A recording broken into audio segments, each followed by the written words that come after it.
have a special episode for you guys today. Two of the most knowledgeable people I know to talk about the environment, energy, and the need to ditch fossil fuels and move on to renewable energy sources like solar and wind. It's going to be a fascinating and highly informative discussion, so stay with us.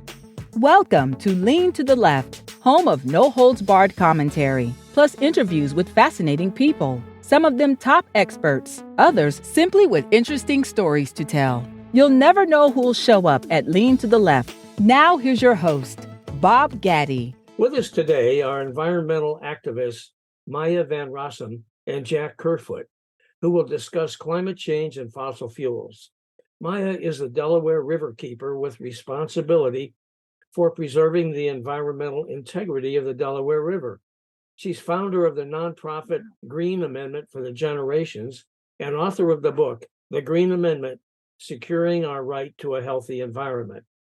Jack Kerfoot is a scientist, energy expert, and author of the book Fueling America, An Insider's Journey, and has been interviewed on over 100 radio, podcast, and TV stations on a diverse range of energy issues.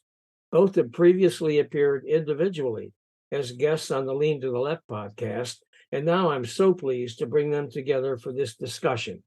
In fact, Lean to the Left is now in the midst of presenting analysis by Jack Kerfoot of how various regions around the country are doing in terms of moving away from reliance on fossil fuels for energy production.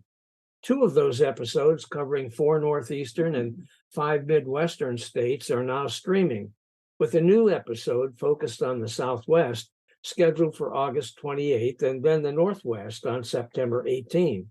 Our interview with Maya, which focused on her work to win adoption of her Green Amendment by individual states, as well as her work on behalf of the Delaware River, streamed Monday, July 17, and is now available on most major podcast channels and YouTube.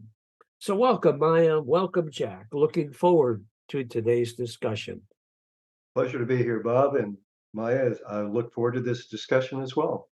Oh, I'm really so proud to be here and pleased to be here with both of you. And I have to tell you, that analysis of Northeast states that you did with Bob, Jack, that was really fascinating and very insightful. It was really helpful information. I'm looking forward to hearing how some of the other regions of the nation are doing. Well, thank you very much. I think the key thing is to look at the states that are really making progress, and for the other states to look at themselves and say, what can we do better as we move forward in the future? I'll tell you one thing, Jack has got his facts cold on these things. He comes up with more data than I can imagine. It's just great. This man is brilliant. Will you mind, Bob? Maybe not yet, but at some point I have a question for Jack that I'm really interested in hearing his thoughts on. Why don't you throw it out? Go ahead. Great. So, Jack, it was really fascinating when you were talking about, I think it was New Jersey and Rhode Island, you were talking about their progress on the clean and renewable energy front. But then, of course, on the energy coin, some of these states, and I'm just going to reference New Jersey, because as the Delaware Riverkeeper, I do a lot of work in New Jersey.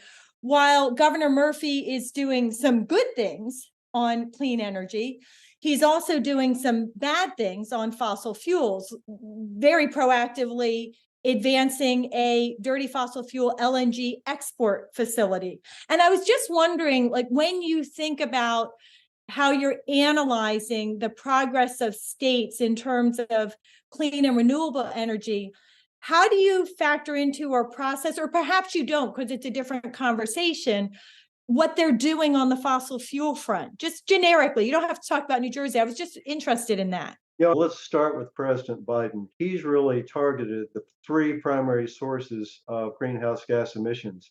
Number 1 is transportation. Number 2 is the power generation. And number 3 is major manufacturing.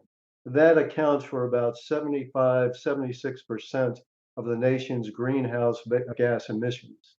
So if we look at that, the power generation sector, the electricity that runs everything, basically, to me, is the key component from that standpoint.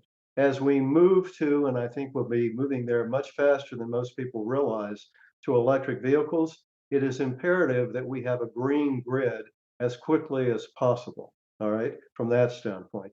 And we're also seeing in the private sector, major companies from Walmart to Macy's to Ford to General Motors, Google, Intel, moving to more and more renewable energy. And that's both from an environmental standpoint and also economic.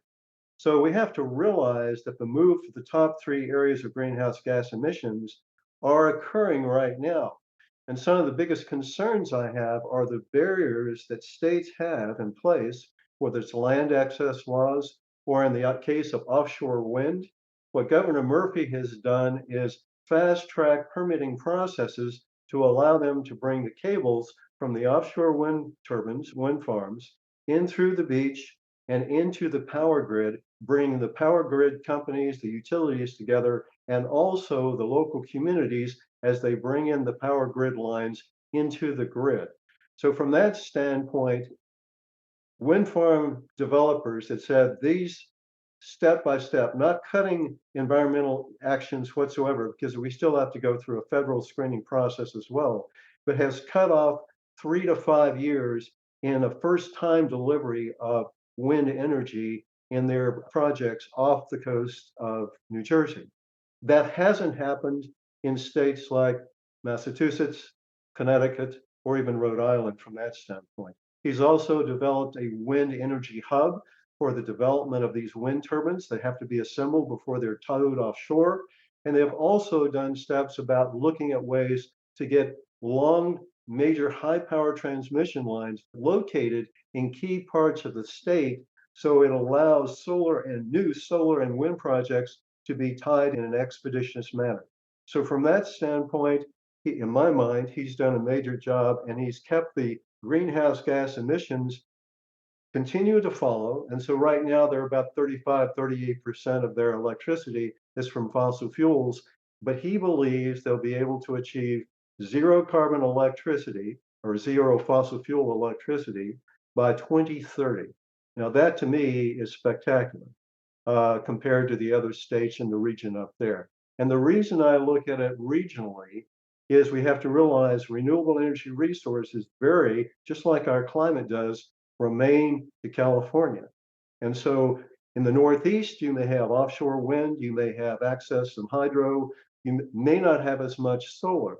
But if you go to someplace like the South, in the Southeast, you may have solar, but very limited wind, onshore wind from that standpoint. So we have to recognize that as we transform our grid from coal and natural gas, fossil fuels, to green energy, we have to make a major investment into our power grid to enable that to actually happen. So from my standpoint, that's the way I'm looking at it. How do we reduce greenhouse gas emissions? That's goal number one.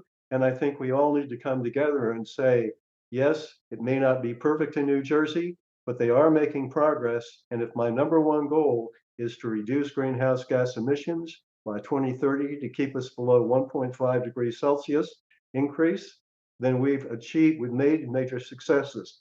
So let's celebrate the success, not throw too many hand grenades over the fence, and look for ways to work together in a collaborative way to make real progress for the United States and for the world. I really appreciate that perspective, and I agree with you wholeheartedly on so much of it. I think the really unfortunate thing is what we see in New Jersey, for example, with this LNG export. While Governor Murphy may be doing good things on clean energy, by advancing the export of dirty fossil fuels, he's perpetuating and increasing fracking for dirty fossil fuels in Pennsylvania by creating an outlet for those fossil fuels that will not actually get utilized in New Jersey, but will be shipped overseas and be utilized other places. And so the release isn't in New Jersey, but it is in the world. And that release is being increased and perpetuated by Governor Murphy's administration allowing this. So it's just really unfortunate that he's not taking responsibility, because really all he has to do on the LNG export facility, and he has lots of reasons and ways to do it, is simply say no. So I think it's just unfortunate to have a good track record on one front and then to be undermining it and undercutting it by perpetuating fossil fuels on another, which seems such a shame. The comment on export, I think, is a very important comment that is never talked about, especially in Congress. From that standpoint, no fossil fuel is renewable. And so there's a finite amount of hydrocarbons in the subsurface that will be economic. Now, that is why countries like Saudi Arabia, United Arab Emirates, Indonesia, and Malaysia are going into massive renewable energy programs for their domestic power because they want to preserve their resources for their economy, which is oil and gas export, as long as they can. But they recognize Saudi's production in oil has been on the decline for the last 15, 20 years. They have ups and downs from that standpoint, but they recognize the end of the fossil fuel economy for their economy is in the very foreseeable future. So from my standpoint, we need to focus on use what we've got and mitigate the export from that standpoint. So we do have common ground, but at the same time, I don't want to throw brickbats at Governor Murphy. I think he's made some significant steps forward. And I think New Jersey has done a lot, especially since a lot of the solar projects that are being built are on contaminated landfills that have now basically been roped off. And now they're trying to convert that into solar projects as well as a way to revitalize the land. Okay.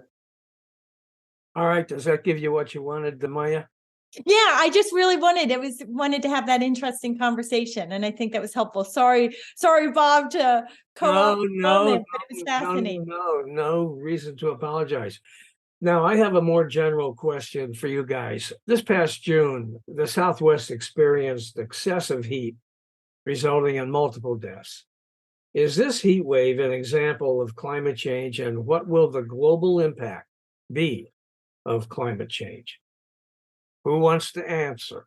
Okay, I can take that off. If sometimes illustrations are a very powerful tool, and for your audience, I would encourage you to go to the YouTube and Google California wildfires. And there's a government podcast that's been put out or a film that's been put out that tracks the frequency and intensity of wildfires in California going back to I believe it's 10. And what you start to see is the number, the frequency, and the intensity of those increase as it goes from 1910 up to 2020, I think is the end of it. And it continues to march forward and march north and north in increase in intensity and increase in frequency. That's a compelling evidence, not just for California, but the world itself. We saw in Texas in 2021, where in February, where in Texas, the temperatures typically are in the 50s, the 60s, usually in the mid 60 Fahrenheit temperatures, the temperatures drop down to 10 degrees Fahrenheit. And as a result, the grid almost completely collapsed. And so it was an extreme surge of cold weather, not just for a portion of Texas, but all of Texas, Western Louisiana, and Northern Mexico. So this is a huge blizzard area where temperature dropped, and that was a huge surge and actually resulted in over 215 deaths. Then we had in June of 2021 in the Pacific Northwest, a very large area, Alberta, Canada, British Columbia, Washington, Oregon, and Idaho. Typically where the temperatures where I live in Portland in June are in the high 60s, low 70s. We might have an occasional day that hit in the 80s. The temperatures went over 100. In Portland, we hit 120, which is a record degree, and there were over 500 deaths for that region. So what we're going to see, quite candidly, is a dramatic increase in the frequency, not only heat waves, not only blizzards, but droughts, which will create famine, also floods and deforestation. We're also seeing, as a result of climate change, an increase in temperatures in the oceans. That impacts our food chain from that standpoint as well. So the sort of Damocles over all of us is the environment. And if we don't take action collectively together, then we will severely face devastation of biblical proportion. So I think that was such a powerful overview of the different ways that people are experiencing the climate crisis. And the science, really is bearing out, whether you're talking about heat waves, floods, drought, wildfires, right? All of these different manifestations of the climate crisis can be tracked back to greenhouse gas emissions and the transformation of what is happening within the Earth's atmosphere as the result of methane emissions, carbon dioxide, and more. To me, I think what is so striking about the various examples that Jack talked about and that you raised, Bob, is that at this point, this is no longer for the everyday person. This is no longer a conversation about what the scientific data is showing us, or what did that international or national report talk about in terms of the climate crisis and what it means. People are experiencing it real time right now. And I think for many people, this is starting to drive home that the climate crisis is real and that it is advancing exponentially, right? Within our lifetime. Literally just this past weekend in Bucks County, Pennsylvania, there was a massive flash flood on a little creek called Huff's Creek, which is a tributary to the Delaware River. The rain fell so fast and so hard that the floodwaters rose within minutes, flooding people's cars as they were driving down the road next to it. People who tried to turn around to avoid where the water was collecting, the force of the water literally turned their cars over. There was the people who were trying to escape the floods later were found sadly dead, including right now, I believe still missing are 2 children, an infant and a toddler. And you can just imagine, and their mother was missing for a while. I believe she has already been found dead. And you can just imagine you're driving down the road with your 2 children, you're a mother, and suddenly there is such a massive onslaught of rain. And how am I going to save my children? And you make a split-second decision. And maybe there was no right decision from the sounds of it. And you and your children lose their lives. How devastating is that? It's devastating for the children, for the families, for the community, and everybody who was reading those news reports, right? It's heart-wrenching. And so I think that all of these catastrophic events and how quickly they are manifesting one after the other in different parts of the country are really bringing home for people that the climate crisis is real. It's devastating and we have to do something. And people want to know, what do we have to do about it? And when I agree 100% with Jack, of course, people say, what can the individual person do? Yes, there are individual choices we can make, getting rooftop solar on our homes if it's economically viable for us. Next time we need to buy a new car, buying an electric car, if that's economically viable, turning away from plastic bottles, which are manufactured in the first instance from dirty fossil fuels. But really, we need major dramatic change. And that major dramatic speedy change really has to come from government and government decision making. And so that really means that people need to step up and press and pressure their government officials to take swift and meaningful action to turn away from fossil fuels, to turn to clean and renewable energy. And if your elected official is unwilling to do that and simply wants to use the climate crisis as something to be denied or a good political talking point, don't elect them back to office because they're not looking out for you. I think to help people understand, we look at individual cases and the catastrophes associated with that. But the UN collected data of major severe weather from 1981 to 2000. So this is around the world. So it's a long period of time, a 20-year period of time. And then they compared that to the same time, a different 20-year time frame of 2001 to 2020. And what they saw was an 83% increase in severe weather. So you want to ask, how's it bad is it going to get? If it increases by 83% from the previous 20 years to where we are today, then the impact that we're going to be faced with is truly devastation in multiple areas around the world. And it will impact everyone on this planet. That brings up the question, what are the most significant actions that can be taken in this decade to address climate change in the United States?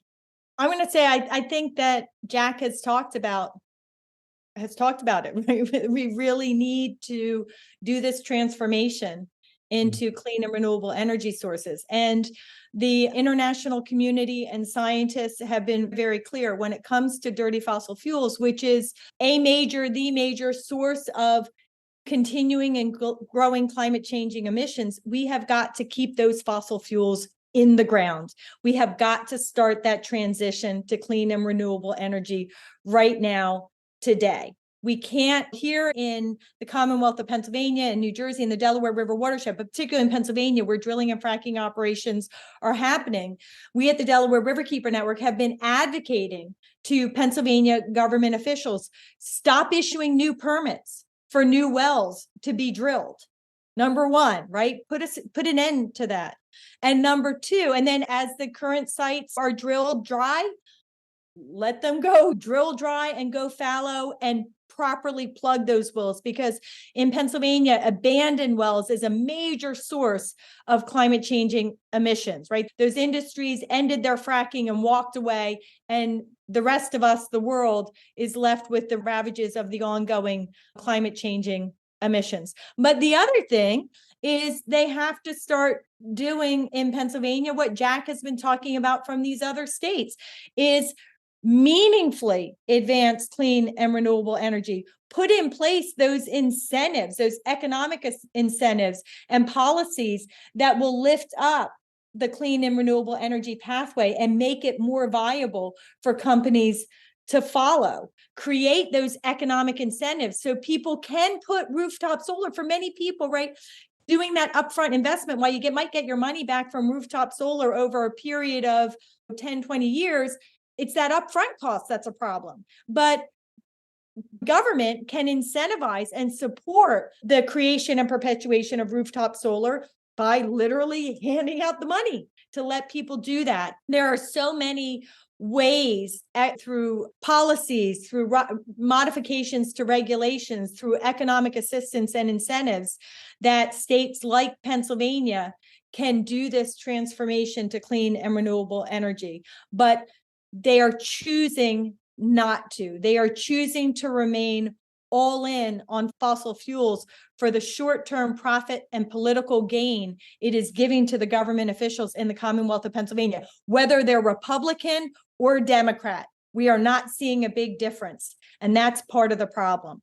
So to me, those are the changes. I think the thing I would start off by saying is, this is my catchphrase: investigate, for states to investigate before you legislate. We've got a state like Massachusetts, which is one of the senators who advocate for the Green New Deal. They shut down the nuclear power plant in 1997, 1998. And how did they fill that goal or power? Natural gas. So they're running about now over 80%, or as of February, over 80% of their electricity from fossil fuels. So although they have good intentions and the legislation says, oh, we're going to be 50% renewable by 2050, the end of the day, where we are today with this decade, which is where we need to focus on targeting 2030, that legislation has not achieved the desired results from my perspective. We've got a state where I'm in Oregon, we have a lot of people with passion. And the state 30 years ago was 100% renewable, primarily hydro. And what's happened as the state population has increased, they have slowly increased the use of natural gas. And now we have groups that are opposed to hydro, which have some negative components. But what they're doing is tearing them down, and how they're going to backfill that power is with natural gas. So at the end of the day, now Oregon is around 80% of their fuel by natural gas or fossil fuels. And yes, they passed legislation that says we'll be zero carbon by 2050. My comment is good intentions, but not as effective as I think the state could do. I looked at the actual state and estimate that there's easily 2,000% of renewable energy resource power in the state of Oregon that could generate electricity. So we can meet our electricity goal 2,000-fold for the actual needs that we have, with solar in the east, wind in the east, offshore wind, But the West Coast has been very slow to develop or even look at offshore wind compared to the East Coast. And ironically, in the Gulf of Mexico, which doesn't have the strong winds of the West Coast and has a long history of fossil fuels, they're looking now at developing offshore wind farms off of Louisiana and potentially Texas. So at the end of the day, let's investigate before we legislate and understand what we're really doing and how impactful it is. And we need legislators that just don't stamp their name on a bill and say, look at me, I support the environment.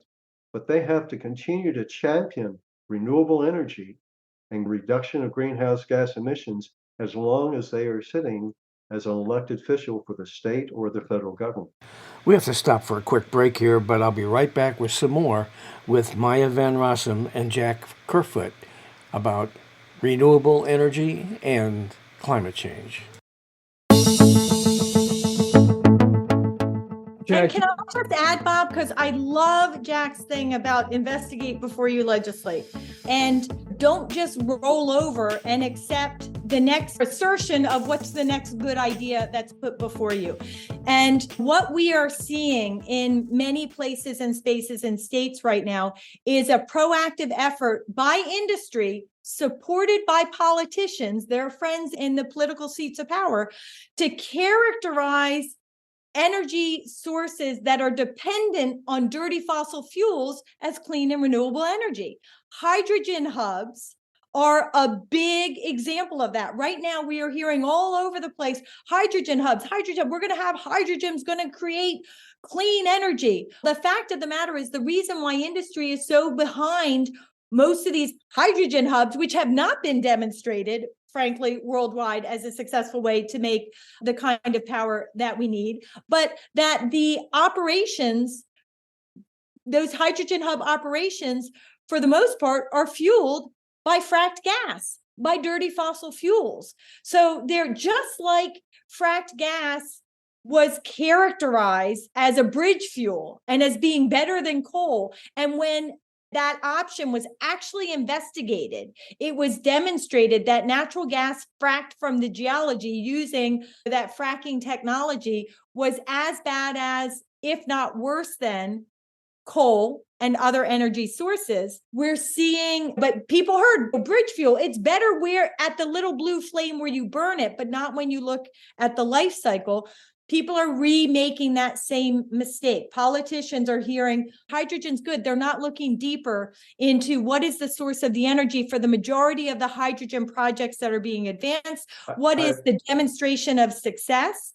So we need to, not let politicians characterize things fueled by dirty fossil fuels as being clean and renewable energy so they can get behind them. And I do just want to say, I have been really impressed with President Biden and so much of what he has done on the climate front.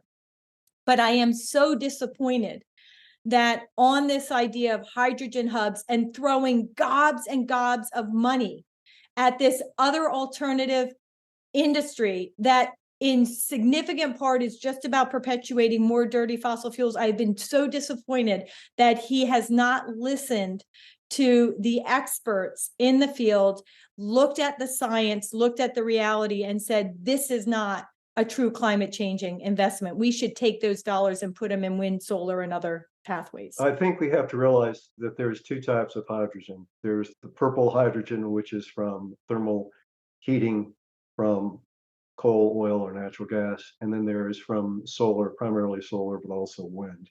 You're hearing that discourse around the world, primarily in countries that are major exporters of hydrocarbons, but also in countries that are very arid desert climates that have a lot of sun. And they do see that as a way to actually shift from fossil fuel economy to a renewable energy economy, generating hydrogen from that standpoint. Now, one state I would like to highlight is actually the state of New Mexico, which has over 100-year history of mining and oil and gas production, mining of coal and oil and gas production. They're actually identified, the first question that the governor asked about a decade ago, can we transform our electricity needs from oil and gas into renewable energy? And the answer came back, yes, but we've got to invest in the grid. So what they're actually doing is investing heavily in the grid right now and actively developing wind and solar for two things, not only for consumption in New Mexico, but for export. They see it as a way to transform the fossil fuel economy into a green energy export economy. And you're seeing other states with what I call intelligent, insightful leaders that really understand what the issues are facing them, looking at this and putting people in place, not to check a box, but to solve a very complex problem and bringing people together that will try and work together to collaborate to achieve the results that we all want, which is a better environment and to mitigate climate change. Now, I do want to offer some in-person experience. So New Mexico is one of my Green Amendment states, right? There's a proposal for a constitutional right added to the Bill of Rights section of the New Mexico Constitution to a clean, safe, and healthy environment, including water, air, soils, climate, and healthy environments writ large. So I have had the good fortune of spending a lot of time in New Mexico over the last several years as I've worked with frontline communities to advance this Green Amendment movement in the state of New Mexico. And I think people have been really disappointed on the ground in seeing the Governor Lujan Grisham, perpetuating this hydrogen hub approach. And she's not seeking to advance green hydrogen, which is that hydrogen fueled by wind and solar, but gray hydrogen, which is the most of what we see when people are talking about hydrogen hubs. The majority of it is being fueled by advancing dirty fossil fuels in some significant form or another. And so it has been a disappointment for people in New Mexico who really have been living on the front lines and experiencing the devastating consequences of the dirty fossil fuels there, the environmental racism where the indigenous communities and low-income communities are the ones on the front lines of this extractive process, and themselves knowing what a vibrant opportunity for wind and solar exists in New Mexico, and to see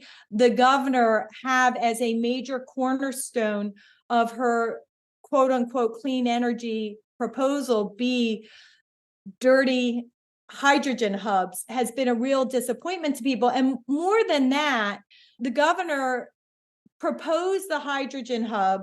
This was about 2 years ago. She first proposed the hydrogen hub concept, and it was rejected by the people and through the legislative process.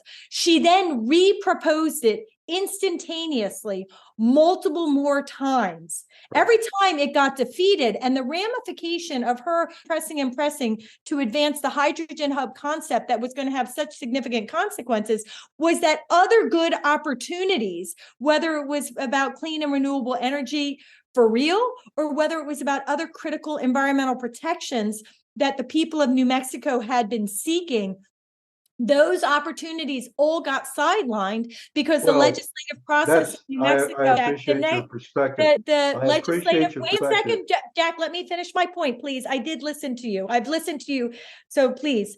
That the legislative process in New Mexico is so short. It's either 30 days or 60 days, that by eating up the time for the hydrogen hub concept and having it repeatedly rejected by the people and by the legislator prevented the opportunity for other good things to progress. And so being on the ground, working with the people, that has been a severe disappointment in the governor. And that is where I am really speaking to this idea. You may have somebody do something good with their right hand, but if with their left hand, they are doing something that is counterproductive and having devastating consequences that in no small part tamp out the good that you're doing with the right hand, that's a real problem. Let's take a look at where New Mexico was in 2005. They were basically 98% of their power was from fossil fuels. And now what we see is over 45% of their power is from renewable energy. And that took a collaboration working with the indigenous people and the reservations to give up on the coal plants that were in the actual reservations that created jobs to make that progress to go forward. And I think you have to take a step back and ask yourself the question, where are there hydrogen manufacturing plants or hubs today that are operating? And the answer is right now is an idea that people are talking. And we need to continue the discourse about the disadvantages of what I call the purple hydrogen, which is gas or coal even, or even combinations with the refined petroleum generating hydrogen. Because the first question is, they're assuming that there's a market. Is there going to be a market for hydrogen? Most of the companies that I talk to question the ability for the hydrogen market, except perhaps in perhaps in the marine shipping, potentially could be a market, but you're talking decades away if it develops at all. There are a lot of things that have been started that have never gotten farther. So before we start throwing brickbats at the state of New Mexico, let's look at the achievements that they've made so far, and also recognize that there are concerns that we both share relative to purple hydrogen. I think it's perfectly appropriate that when you have a government that is perpetuating devastating proposals that are going to have significant consequences if advanced, that are utilizing public resources, whether it be the time of the legislators or the financial resources, it is very appropriate to hold those government leaders accountable for that bad decision making. It's okay to recognize that Governor Lujan Grisham has done some good things. It is okay to recognize that Governor Murphy has done some good things, but it is very important to hold them accountable for the things that they are doing that are wrong, because the climate changing emissions that are coming from these other sources that they are perpetuating or seeking will in no small part discount the good that is advancing on the other front. So we can applaud them for the good things, but we must not let them off the hook for the bad things, because with the climate crisis, the experts are very clear. We have to stop the emissions now, and creating new sources is going to grow and perpetuate the problem and make it harder to achieve our goals of addressing the climate crisis at a time that will really make a difference. And our children and the children yet to be born don't have the luxury of sitting back and letting legislators do a good thing with the right hand and a bad thing with the left hand. I feel it's appropriate to hold those government officials accountable for their bad actions and their bad decisions, while at the same time recognizing when they do something good, just like we do with our children. Hey, Maya, I'd like to give you a chance here to talk a little bit more about the Green Amendment. You mentioned it in context in the New Mexico discussion, but explain to our listeners who perhaps didn't get a chance to listen to our previous discussion about the Green Amendment. Just explain what that's all about and what's going on with it. And then, Jack, I'd like your thoughts about the initiative that she's got underway. Somebody didn't listen to an episode of your podcast, Bob. My goodness. Get on that, people. No, it's unbelievable. It is unbelievable. So thanks for that opportunity. So what a Green Amendment is and what it does is it's language that gets added to the Bill of Rights section of our state constitutions and recognizes as a fundamental right the right of the people to clean water and clean air, a safe climate, healthy environments, for example.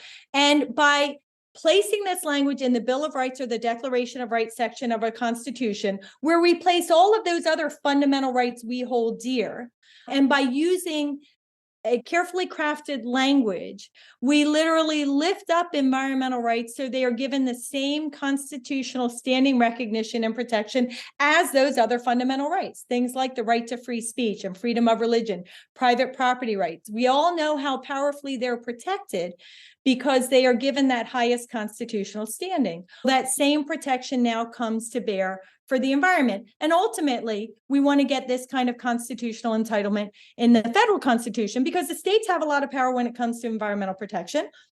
And we just talked about that in the climate context. But so too does the federal government. And we've also talked about that when we referenced President Biden. So we need green amendments, this kind of environmental entitlement at both levels of government in order to ensure that all government officials are properly prioritizing a clean, safe, and healthy environment, including a safe climate in all the decisions they make and the actions they take. And when they fundamentally get it wrong, because they write a law that is too lenient in terms of pollution or degradation, or they fail to enforce a law, or they fail to write a law at all to deal with some critical issue of concern, like an emerging contaminant, such as PFAS, which people are hearing a lot about, those forever chemicals, or creating a loophole for an industry like fracking, which has happened in the past and lets those emerging contaminants or industries off the hook and not be addressed at all by critical legislation and protection, then we, the people, can turn to our constitutional entitlement to clean water, clean air, a safe climate, healthy environments to hold those government officials accountable and get change and get protection. So Bob, there's a lot more to it. And I hope people will listen to the podcast where we're talking about green amendments and get the full breadth of understanding. But in summary, that's what a green amendment is. All right. Jack, your thoughts about that? The concerns I have is when we talk about this, if we talk about individual states, we can go to the state of Ohio that have incentives for utilities to use renewable energy. But they also define clean coal as a green energy. And the other side as well, we have groups up in Maine that are opposing floating solar because they believe that potentially it might negatively impact the lobster population, although there's no evidence to support that. But they would argue that is they're inevitable for a clean environment, that they don't want the offshore wind turbine. We also have groups that are off the East Coast, off of New York, off of Massachusetts, that are arguing that offshore wind farms could potentially, they would argue, will harm the migratory paths of the whales, even though marine scientists have come in and given testimony to that, and there's no evidence for that whatsoever. So again, we get into the question is, what is green? What is not green? What is right? What isn't right? There are groups that believe that only green energy, which is wind and solar, would really qualify for renewable energy and also oppose large hydro projects.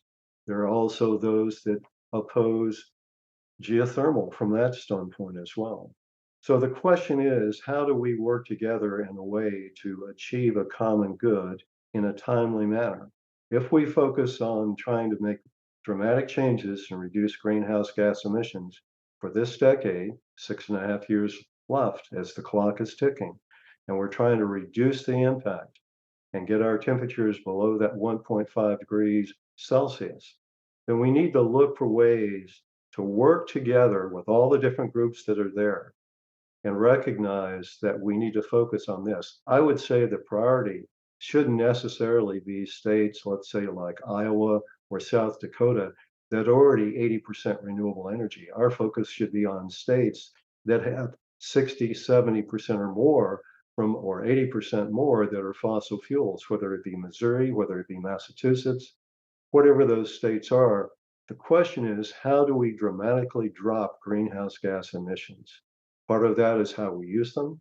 Part of that is also what we do to replace greenhouse gas emitting power plants and manufacturing capabilities, and also to accelerate the transportation move from fossil fuel, gasoline, and diesel to green energy to electric vehicle.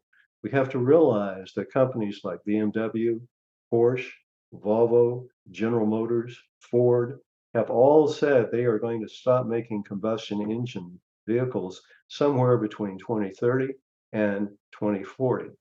The CEO for GM came out 2 years ago and said the cost for an EV will be the same as a combustion engine vehicle by 2025, and that each of these vehicles will be able to drive at least 500 miles.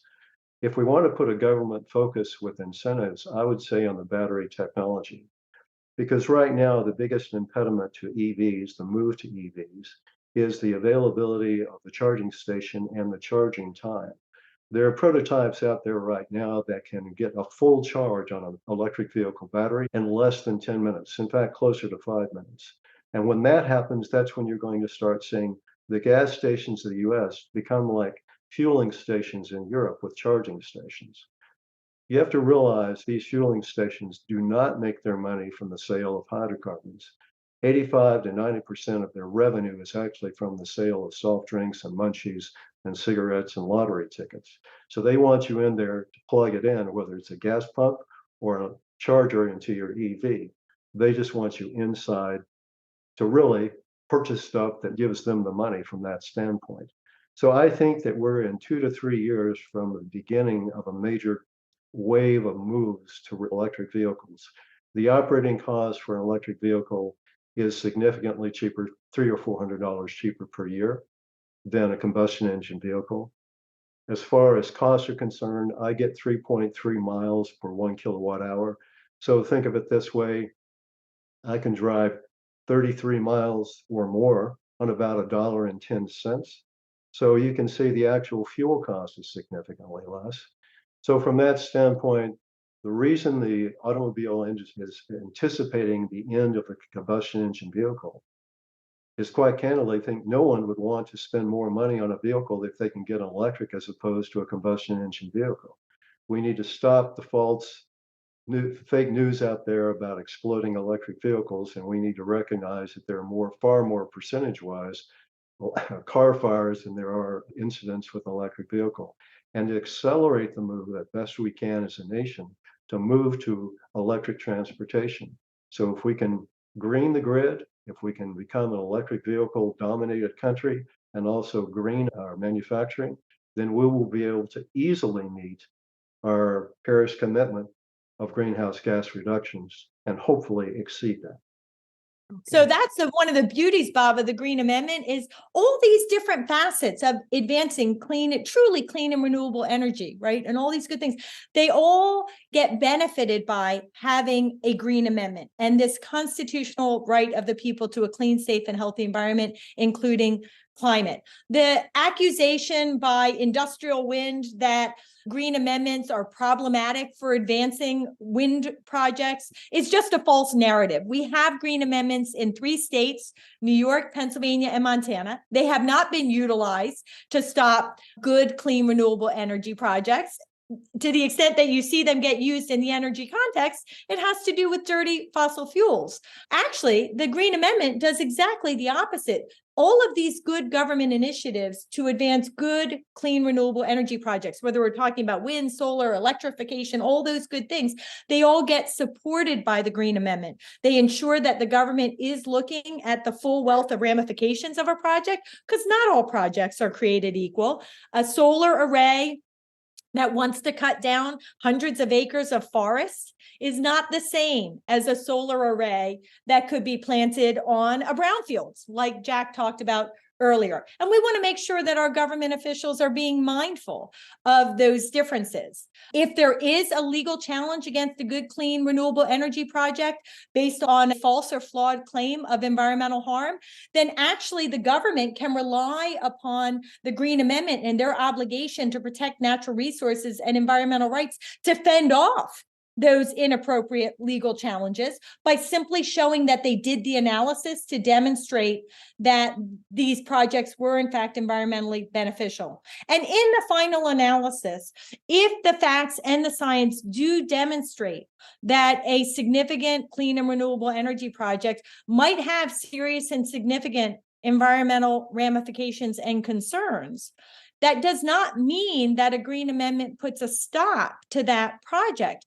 If the government can show that they looked at the environmental impacts, they considered the environmental rights and their constitutional obligations, and they made a rational determination that even in the face of those impacts and harms, because addressing the climate crisis is a compelling state interest, and that is legal constitutional terminology, is a compelling state interest that warrants those impacts, then that project still goes forward. And again, the government decision makers can use the constitutional entitlement and obligation to defend that decision and fend off legal challenges. So it's actually very good at ensuring we are properly guiding government decision, making sure that it is informed by real facts and real science, and it can be used to advance good projects. And again, if there are going to be impacts, because the climate crisis is such a compelling state interest, government will be able to utilize the Green Amendment to say even the harms that we recognize will happen can be and should be constitutionally justified in the face of our goal to address the climate crisis. So it's good all the way around for every single thing that Jack talked about, as long as it's a good project. All right. I have one final question. We're really running short on time here. But House Majority Leader Kevin McCarthy has been quoted in the press as saying that to fight climate change, we should just plant 1 trillion trees. Now, that's coming from the leader of a party that supports the clear cutting of forests for building of homes and apartments and shopping centers and gas stations in areas where they're not even needed. It's just all about greed, and that's my opinion. Now, how about you guys? What do you think about that idea that all we need to do is plant 1 trillion trees and we'll be good to go? Let me start if I can. What he also said is this way we can sell American gas and Europe won't be buying Russian gas to support the Ukrainian war. What he doesn't recognize is the fact that once the Ukrainian war stopped or started, that effectively, and also the explosion on the Nord Stream 1 pipeline, you can export gas or transport gas by pipeline or liquefied natural gas. And Russia has virtually no liquefied natural gas capabilities. Sakhalin Island, but their inability to operate that basically has shut that down. So when the gas pipelines from Nord Stream from Russia going to the EU were curtailed or destroyed by the fire, there was no Russian gas or very little Russian gas going into the EU. What he's really pitching is the idea of what I call a carbon capture type of system. But the reality is that type of approach, recognizing that where you would place 1 trillion trees would be in itself problematic. And the question of effectiveness would be, I think, would be my first concern that would come up. Because quite candidly, by the time the trees would grow and be fully mature, we would be probably talking about 5, 6, 7 years to really have any significant impact at all. We can do far more by encouraging the development of renewable energy. What I find interesting is that if you look at state by state, every state, even the big coal producers like West Virginia and Kentucky and Indiana, more people are employed in wind farms and solar projects and hydro projects in those states that are employed in coal mining and in coal manufacturing power plants. So in these states that they say we want to preserve employment for the fossil fuel sector, the reality is the employment, the dominant employer is renewable energy. And that scale of magnitude of growth is expected to go at least double and potentially triple by 2030. So the question really to Mr. McCarthy is, do you oppose lower cost of electricity for the consumer because it's 2 to 3 times cheaper than coal and at least twice as cheaper than natural gas? Do you oppose job growth through the development of renewable energy projects in the US? Do you oppose energy security because by using and shifting more and more to renewable energy, we will be energy independent, and we still do import fossil fuels into this country. So from that standpoint, if we look at from a climate standpoint, an economic standpoint, a job standpoint, an energy security job standpoint, please explain why you oppose it and put it from that standpoint. And I certainly appreciate your idea of carbon capture system, but help us understand why these other areas are not better for your constituents. Seems, Great answer. it seems to me that if you plant 1 trillion little tiny trees, which is what they would do, that by the time those trees got to be big enough to do any good, the frickin' earth would be burned up. Okay, so one of the things you have to recognize, healthy nature has an important role when it comes to addressing the climate crisis. It does. And whether we're talking about mature trees, right, soaking up carbon, whether we're talking about soils and the way we preserve healthy soils can be a carbon sink. There's so many aspects of nature that help us with the climate crisis. And we want to protect and preserve that healthy nature. And to the extent that we can undertake restoration projects, that is also an important part of the solution. So I welcome the trillion trees, but it can't be alone. And just as you said, you began it with just plant a tree. It can't be just that. Yes, I want those trillion trees. I want them now. Yeah. But at the same time, I want you to stop, but I want you to stop the cutting of the forests. I want you to stop the perpetuation of industrial agriculture that's destroying healthy soils that can be carbon sinks. I want you to stop the Sackett Supreme Court decision that's going to result in the destruction of wetlands that are critical carbon sinks. And I want you to robustly advance clean and renewable energy and stop perpetuating bad ideas like gray hydrogen. So I'll take the trillion trees, but that can't be the only part of the solution. There are all these other elements that have to be added. But I did just do want to recognize we need to put in a plug for nature too. Her protection, her restoration are a critical part of the solution, but she can't do it alone because humans are overwhelming nature's ability to address the climate crisis by us pouring out these emissions from dirty fossil fuels, manufacturing, and other sources. So give me the trillion trees, but give me all these other things that we need as well. Okay, guys, I thank you both, Jack and Maya, for being with us today on the Lean to the Left podcast to talk about this really important, probably one of the most important topics that we could possibly discuss for the future of our world, really. So thank you both. Thank you. Appreciate it. Thank you very much. Now, one more break here, and I'll be right back with some closing comments. You wouldn't want to miss that. Hey guys, thanks for listening. Hope you enjoyed this podcast and that you'll come back on a regular basis and check out our interviews with guests on topics that I hope you find interesting, entertaining, and enlightening. Our episodes stream weekly, every Monday. Let your friends know about this podcast and take a minute to subscribe. Just go to podcast.leantotheleft.net to subscribe, check out the upcoming interview schedule, and listen to all of our episodes. And follow us on social media. Facebook at the Lean to the Left podcast, Twitter at Lean to the Left 1, Instagram at Bob Gatty _Lean to the Left, and TikTok at Lean to the Left. And you can watch the episodes at YouTube at Lean to the Left. And don't forget to visit our blog site, leantotheleft.net, where you'll find commentary on the news by some excellent writers with progressive perspectives on a whole range of topics. You can sign up as a member there, and of course, it's all free. Now, this is Bob Gatty signing off for Lean to the Left. Thanks for sharing your time.